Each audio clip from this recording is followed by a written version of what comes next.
Welcome to my beautiful, dark, talented fantasy. Bounce, bounce,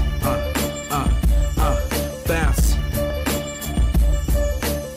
My name is Christopher. My alias is Talent with an exclamation mark instead of an L. I'm a rapper, producer.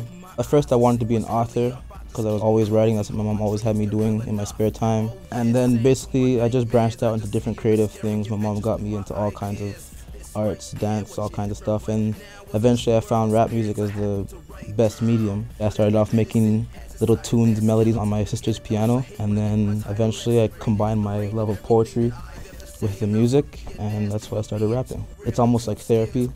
I get one line in my head that sounds clever, or it just sounds like really thought-provoking, and I just want to continue it. It's usually a train of thought. When people listen to my music, they tend to tell me that they have to listen from the very beginning till the very end. They can't skip the different lines because then they lose the train of thought and it doesn't make sense anymore.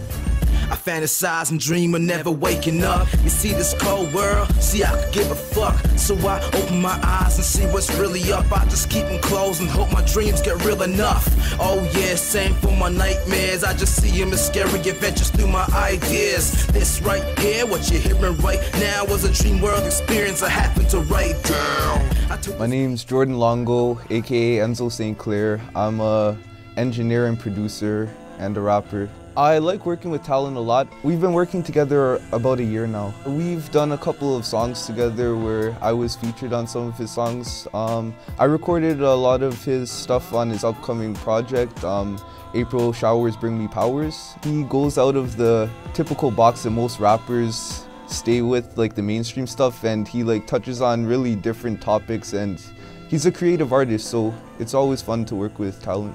I like to write from the perspective of a person who's in a negative situation and maybe doing negative things, but then flip it so that people see that there's positive influences on people's decisions, and basically showing that there's a reason for the negativity and there's a reason why you can overcome it. Sometimes we don't see the good life, but all we gotta do is turn on the lights, stay up, stay up. I know a lot of people who are in the negative aspect of hip-hop.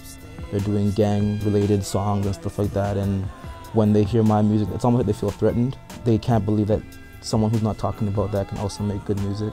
I've even heard, oh, how come you didn't swear on this song? You should swear a little bit, show some aggression. I understand that there's a market for different things, right? People want to have like music that's more about sex and stuff like that, and more about violence and all kinds of things. And the thing that I'm worried about, it sounds cheesy, but it's the kids. That gets ingrained in them, and then it's a cycle and it gets worse and worse.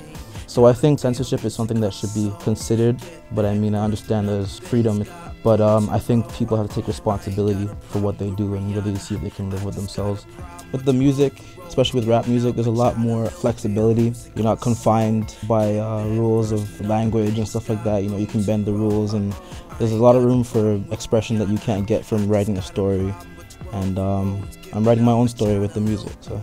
Yeah, play this song, everybody gonna hear it out. It'll be my GPS, everyone will know my whereabouts. That boy got talent, that's my name, yeah, don't wear it out. Talent, yeah, that's the name you'll be hearing about. But every medicine has its side effects. Guaranteed I'm get a dose of hate when I get my title.